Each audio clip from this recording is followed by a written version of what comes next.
Lajmi I fundit. Venezuela I ka shpallur luftë Amerikës. Po, luftë të hapur. Bile presidenti Maduro ka deklaruar publikisht se Amerika I ka ditë të numëruara. Por çfarë po ndodh dhe pse kanë arritur deri në këtë pikë? Shiko, unë do ta filloj nga fundi, sepse para pak ditësh, shërbimet sekrete amerikane janë munduar që të vjedhin ose të rrëmbejnë presidentin e Venezuelës, po, që të ndryshojnë lëvizjen ose udhëtimin e avionit dhe të bënin që ai të ndalej në Amerikë. Dhe aty kishin të drejtë të arrestonin menjëherë presidentin Maduro. Mirë po, të dy pilotët që u kishin ofruar nga $5 milion secilit, me sa duket, ata fillimisht pranuan, por më vonë pranuan që mos të eliminoheshin, me sa duket, dhe më vonë I treguan presidentit të Venezuelës se çfarë kishin ndërmend amerikanët. Edhe me sa duket, ky ka qenë momenti që ka shkaktuar këtë trazi të madhe. Mirë po, trazirat, me sa jemi të informuar, kanë kohë që kanë filluar, sepse sipas të dhënave, Venezuela vitet e fundit e ka degraduar kaq shumë popullin sipas të dhënave të FBI-t Amerikës edhe qoftë të shërbimeve sekrete të huaja, e ka degraduar popullin deri në atë pikë sa nuk mundet të jetohet në këtë formë. Dhe vetë populli, sipas të dhënave, kërkon që të bëjë ndryshimin e madh. Mirë po, vetë populli e ka votuar Maduron, edhe pse para pak muajsh që kemi bërë dhe një video, tregohet që në votimet e fundit tregohet që Maduro I pas ka vjedhur votat. Mirë po, populli në të vërtet e ka thënë publikisht që ata e kanë votuar. Tani kush I nxit këto luftra?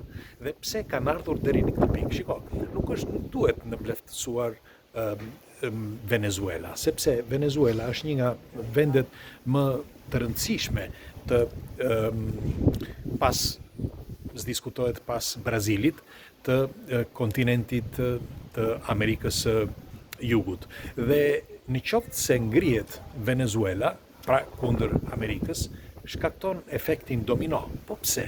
Sepse duhet të dini shumë mirë që BRICS-i është ndërtuar në vitin 2024, është themeluar në vitin 2024, dhe BRICS-i është le të themi rendi I ri botror I aziatik, si mund të quhet, sepse është në mes Rusia, Kina, India etj, por është edhe Venezuela. Njëkohësisht edhe që bën pjesë në këtë grup, edhe Brazili. Pra, në qoftë se ngrihet Venezuela, padyshim do të ngrihet edhe Brazili kundër Amerikës po flas. Atëherë çfarë ndodh? Ndaj dhe Trumpi po mundohet që të jetë në distancë dhe të lëviz me shumë si quhet me qetësi të madhe, por sidoqoftë këto lëvizjet e fundit kanë bërë që të shkaktoj probleme vërtet të rënda. Pse probleme të rënda? Dhe tjetra, është Trumpi që kërkon këtë, apo ka forca të tjera që si quhet për shembull ai Deep State-i, një shtet brenda shtetit që kërkon të riformatojë gjithë botën, në këtë rast edhe Amerikën Latine, për të qenë gati për vitin 2030, pra agenda e famshme e vitit 2030, pra mundet që të jetë kjo.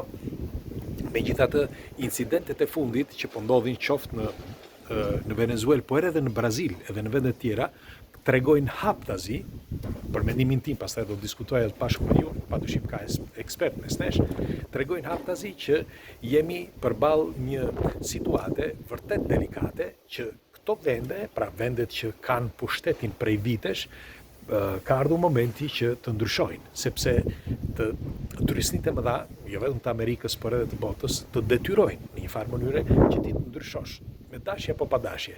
Mirë po, në qoftë se ti nuk e lejon që të bëhet ndryshimi, unë jam I bindur që do ndodh njëkohësisht ashtu siç ndodhi edhe me Irak,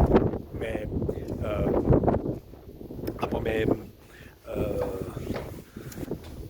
Libanin, pra nuk më vjen tani, pra me Gaddafin, dhe me vende të tjera, pra me Sirin, për shembull, okay? Dhe të gjitha këto janë të detyruara këto vende që të bëjnë ndryshimin, sepse ky ndryshim ishte filluar, pra ishte projektuar deri në vitin 1970, por filloi aty pas viteve 80. Në fakt, Shqipëria ishte një nga vendet e para që shkaktoi ose që mori urdhrin për lëvizjet e mëdha. Dhe tani ky incidenti që ka ndodhur, sepse incidenti që ka ndodhur pra që doni të vidhnin presidentin Maduro, pra të Venezuelës, shërbime sekrete amerikane, e ka rritur akoma më keq situatën e ndërlikuar në këtë zonë, pra në zonën e Amerikës Latine. Bile, nëse keni vënë re, siç e kemi bërë para pak ditësh, problemi i madh që po ndodh në Brazil, pra nëse keni parë që ka patur me qindra të vrarë, po shtohet gjithmonë më shumë, sepse ka shumë gjasa që shumë shpejt mund të ndodh edhe një grusht shteti. Pra në fakt, ç'është e vërteta, edhe në Venezuela, po mendohet që të bëhet një grusht shteti nga amerikanët. Pra amerikanët duan që të investojnë, të bëhet një grusht shteti që të bëjnë ndryshimin. Dhe pyetja ime është pse? Çfarë u leverdis aty? Kujt i leverdis Venezuela dhe pse? Pra e vetmja zgjidhje që është në këtë situatë të ndërlikuar, për mendimin tim nuk është vetëm sovraniteti